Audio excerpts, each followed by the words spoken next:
traveling with kids while you run your business. Is this your idea of hell? Or is this something that intrigues you and inspires you, and it's something that you'd like to do more of? Well, I do it, and I've been running my business for how long? 15 years, but I've been running my business with my son for more than 4 years now. So he is 4.5, and I've been traveling with him since he was 4 months old. So, welcome today to the Emma Lovell Show. We've kicked off a little bit differently. This is a show all about how to combine your business, travel, and self-care in what I call the pleasure life. So, we're finding the harmony between our work and our lives because really we only have one life and it's all one and the same. So, I want you to stop waiting for one day, someday in the future, and start living that life now. And part of that is being with your children. And I don't think it has to be an either or. I think it can be both. But there are also times where I've done all too much at once, and it's probably a bit much. So behind me is my book, The Art of Pleasure. And in my book, The Art of Pleasure, I have a chapter on travel with kids. And at one point, I wasn't sure whether to include it, but it's a huge part of my life and it's a question that I get asked about. I also wasn't sure whether to include it when I did a speech at UTS, the University of Technology, Sydney, which is where basically the structure of my book came from after doing a talk on the alternate career path. And I included travel with kids because I felt like it was important, and obviously it's part of my story. I share my son, I post about him on socials. He's a big part of my life, and I feel inspired and motivated to travel more, but to travel with him. I've done jet setting solo. I've traveled with my husband, and I do want to do more of that. I've traveled with friends, I travel for work, but a huge part of my heart is missing if I'm not including my son. And so I included it in the talk, and I loved that afterwards these two young women came up, maybe early 20s, and they said, "Thank you so much for talking about travel with your kids because and even running your business with kids because we feel like it's either or and we have to choose." And even at that young age, thinking, is it even possible for me to have children and to have a career and let alone travel as well? And I was just so grateful that I put it in there. And even people now who have children, who are working, still feel like, is it possible for me to do this? And for some, they don't want to. They want to keep holidays and leisure as that.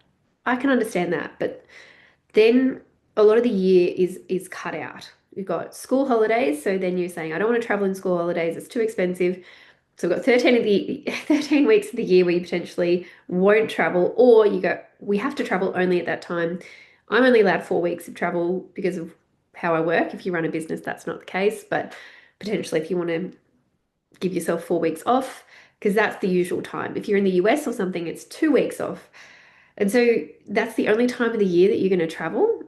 I think that's so restrictive and limiting. And for me, soul crushing, to be honest. And so, one of the things that I talk about with travel with kids while running a business is potentially the land of the long weekend could be the place that would be perfect for you. So, obviously, if you want to go further afield, you want to do a bigger trip, we do need a bit more time for that. But sometimes it's those 3, 4, 5 day top ups of the tank that are the best they're a little trip, but they're the best for your soul. Um, a getaway with friends for the weekend, a long weekend camping trip, a trip to the snow, just a long weekend, like 3 days. 3 days can be such an amazing amount of time. And if you can leave on the Thursday night, you get 3 whole nights, 3 whole days. And there's so much, I have no doubt there's so much within a few hours of you that would be a beautiful getaway. And so when you're feeling like it's overwhelming to travel, I always suggest starting with a shorter trip. And it's a great taste tester. It's great for everyone. Maybe an hour and a half, 2 hour flight if that's something you want to try. Or I love a driving distance. And we're very fortunate. We're here in the Gold Coast. We have Brisbane an hour away, which is a different city. We have the Sunshine Coast, which is two to 3 hours away. Some of the most beautiful spots, holiday spots that we know.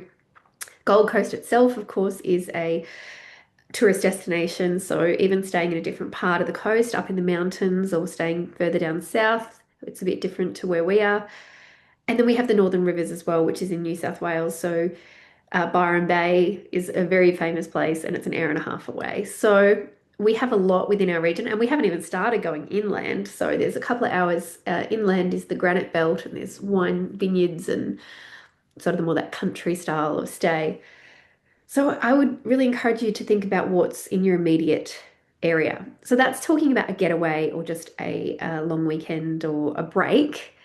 But if you want to travel with your children and work so that you can go further for longer, I think this is entirely possible. Is it going to be easy? Uh, I would just say, like, when is it easy at home trying to work and trying to manage children and trying to live your life? Like, it feels like a trudge and a drudge at times at home. So for me, it's kind of like, why not do it somewhere fabulous? And in some ways, for us, going to India, say, is easier than being here because when we are there, we don't drive, we have a driver, which we obviously pay for. We stay in hotels where there's laundry service, food, a pool. Like, we don't have to do any of the day to day. The cleaning is done. So all we have to do is, entertain our child and parent him, but we don't have to cook and clean and drive and figure all those sorts of things out. It's a huge weight off. Also, that in countries like India, Bali, Thailand, Fiji, a lot of countries in Asia, nanny and childcare services are really affordable. In countries like Bali, or Indonesia and Fiji, in particular, with like resort style places, Thailand, they would have kids clubs in the place. One of the things that we love doing is going on cruise ships where because there's a kids club. And so we're in the Mediterranean in Italy. I am sitting on the balcony with my laptop. I could have sat at the desk in my room, but or I could have gone to the library on the boat, but I sat on the balcony with the laptop out and worked while my husband went to the gym and my son went to the kids club. And I worked for 4 hours. And that's a huge day for me. You can be so productive in a few hours. So I would encourage you to think about when you're traveling and working, you're not going to work a 9 to 5. That isn't maybe always possible. You could set your day up like that and get the support around that, but potentially you only need 4 to 5 hours of solid time. So the biggest thing if you're going to travel with your children and with your family and your partner is communication. So communicating what days you're going to work, when you need to be working, where you need to be doing that work. And so for us coming up, we're doing a road trip. While you're probably listening to this, we will already be in America and I will be working along the way. But I'm setting myself up for success by preparing ahead of time and I am scheduling a lot of content, including the podcast, including newsletters, including social media, so that a lot of that is already done and I'm not going, it's Tuesday. It is Tuesday. I have an email to send and we haven't sent it. Oh, I've got a meeting. Oh, I'm not ready. So I'm preparing a lot of anything that can be prepared ahead of time. We're trying to prepare this week without pressure, without going, oh my gosh, everything has to be done because things can be done. But if we could get at least a week or maybe two ahead, because I will be gone for 3.5 weeks, then I know that things are already organized. We're going to be doing a road trip. So we're going to be driving sometimes for 6 or 7 hours a day. Now I can work from the car. I like doing that, but also understanding that I won't be as productive as if I'm sitting at a desk. So then working out on the work days of Monday to Friday or weekdays, weekends I'll really give myself off. If I feel creative or I feel inspired, I'll do some work. I do love working on a Sunday when it's quiet. And if we're in a car for 7 hours, I'm happy to use that time. But I'll be giving myself 2 to 3 hours a day. So I'm working that out ahead of time, looking at the calendar and going, where can I have 2 to 3 hours a day? And that's a negotiation with my partner as well. What time of the day is better? And because of the time zones, the evening will be better. So if I could be available in the evenings, if he can do bedtime when we're in the hotel, I can do 2 or 3 hours at night, which crosses over with the Australian time zone. Do a few hours of work each day. That will be highly productive. Anything that has a bit longer term, like not needed live, I can do at any time of the day. But 2 to 3 hours is probably realistic. And I think I really challenge you to think how much could you actually get done in 2 to 3 hours if that's all the time you have. And for me, I'm much better with boundaries when I'm overseas because I'm like, at home today, I've got 8 hours. Oh, I could do it now, I could do it later. Oh, okay, I'll do this, I'll do that. Oh no, now it's pickup time. Now it's this, now it's that. I'll just do it at night because I have the time. But when I'm on holidays or we're traveling, I don't want to eat into my day like that. So I'm like, okay, I have 2 hours at night to work. I don't want to be too tired tomorrow, so I'm going to do my 2 hours, get to bed so that I'm fresh for the day with the family. Or if I choose to work in the morning, then it's like, okay, I've got 2 to 3 hours because then I want to go explore Yellowstone National Park in Montana, or I want to be out exploring the largest independent bookstore in the world, Powell's Bookstore in Portland. And if I let my work take over while I'm there and I don't use my time productively, that eats into it. So I'm highly motivated to do my work in the time that I have. So, first step, communication. When am I going to be working and how am I going to be working? Second step, planning content ahead or planning whatever you can ahead to go out, especially as a business owner. If it's with work colleagues, then planning meetings and things around. But any work that you can sort of prep ahead of time or start, make it easier for yourself. The third thing I'd say is support, and potentially it's going to a place where there's a kids club or where there's a, childcare service.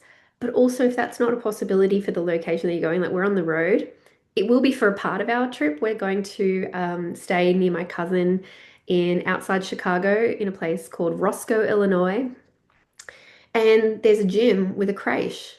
So we go to the gym and we pay for the creche. It's my friend's gym, so we do trust them, and it's like they're the childcare providers. It's a proper facility.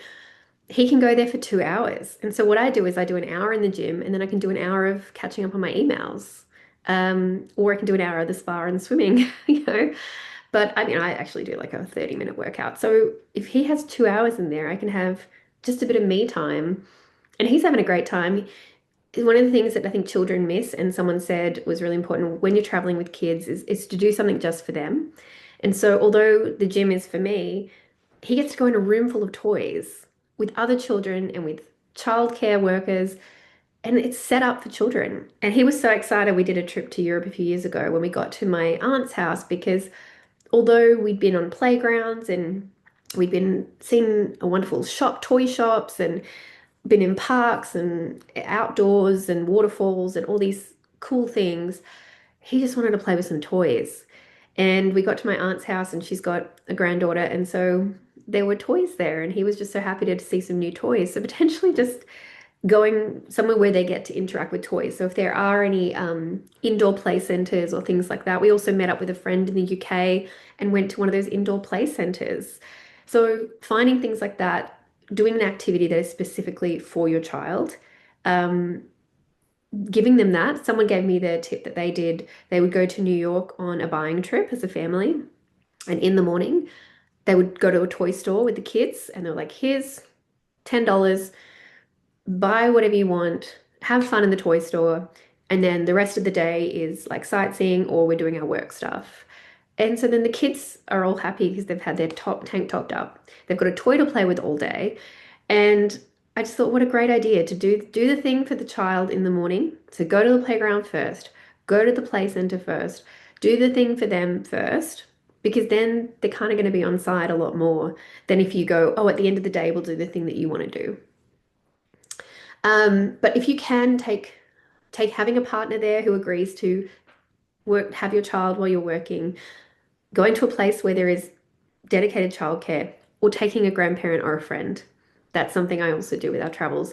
We have gone away with 4 adults to one child. Oh my gosh. Sorry. I'm not winning today I'm recording a podcast and I've had two different calls, but having support. And the fourth thing I'll say, I mean, I could talk about this all day, but in terms of traveling, with your kids and working, is just to have some kindness to yourself and some compassion and understand that you're going to be doing the best you can. So whatever your capacity is at home, just understanding that potentially you're going to be at 50% or 30% capacity. So whatever you can do in that time is great. And for me, it's more like keeping the business going. I don't stop the business. I have a few calls to deliver, but I do a lot less delivery while I'm away. It's a lot more background work. I have things planned in advance. And so it's more staying on top of messages, creating content to stay visible and obviously very aligned with what I do, that I can be sharing the pleasure content as I go. And to, be sharing offers. I can still be sharing offers and sharing information about how to work with me as I go so that it doesn't just all drop off a cliff and I come back and I have to try and pick up all the pieces.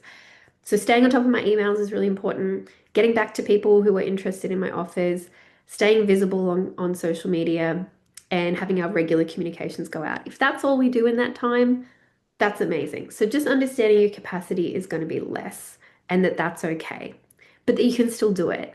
And for me to get to do more travel throughout the year, to have my business continuing throughout the year, to still be making money and be on the road, that's an incredible thing to be doing. And if you're working in a job, there's potential that you could be working 4 to 5 hours a day, but just from somewhere else.